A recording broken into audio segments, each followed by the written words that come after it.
అహోబిల క్షేత్రంలో ఈ పర్వతానికి గరుత్మంతుడు తపస్సు చేసి భగవంతుడు జ్వాలా నరసింహస్వామి ప్రత్యక్షమై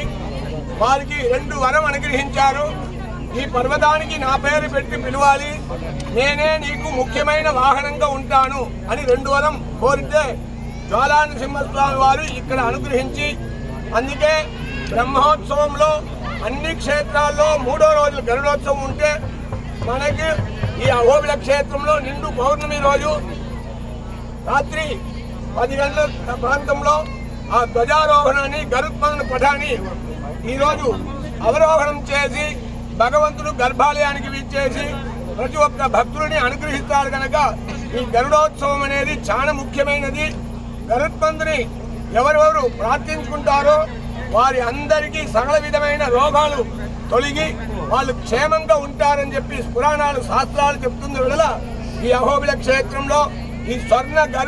గరుత్మంతుడు బంగారు గరుడ వాహనంతో స్వామివారి ఈరోజు బ్రహ్మోత్సవం పూర్తి అయింది కనుక మన అహోబిల క్షేత్రంలో తిరుమల దాకా మరి సంవత్సరానికి 2 బ్రహ్మోత్సవాలు, ఆ 2 బ్రహ్మోత్సవాలు పాల్గొన శుద్ధ పంచమి నుంచి పౌర్ణమి వరకు. అదేవిధంగా ఈరోజు వృషభే స్వాతి నక్షత్రే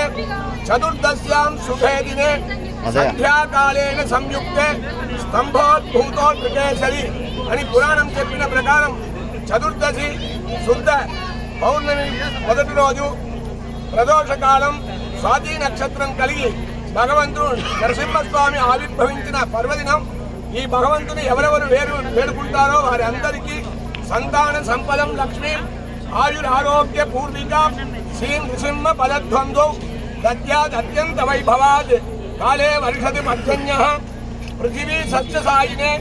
దేశోయం క్షోభరహితః బ్రాహ్మణాः సంతు నిర్భయాः స్వస్తి ప్రజాభ్యః పరిపాలయంతాం న్యాయేన మార్గేణ మహిం మహీషాః గో బ్రాహ్మణేభ్యః శుభమస్తు నిత్యం లోకాః సమస్తాః సుఖినో భవంతు.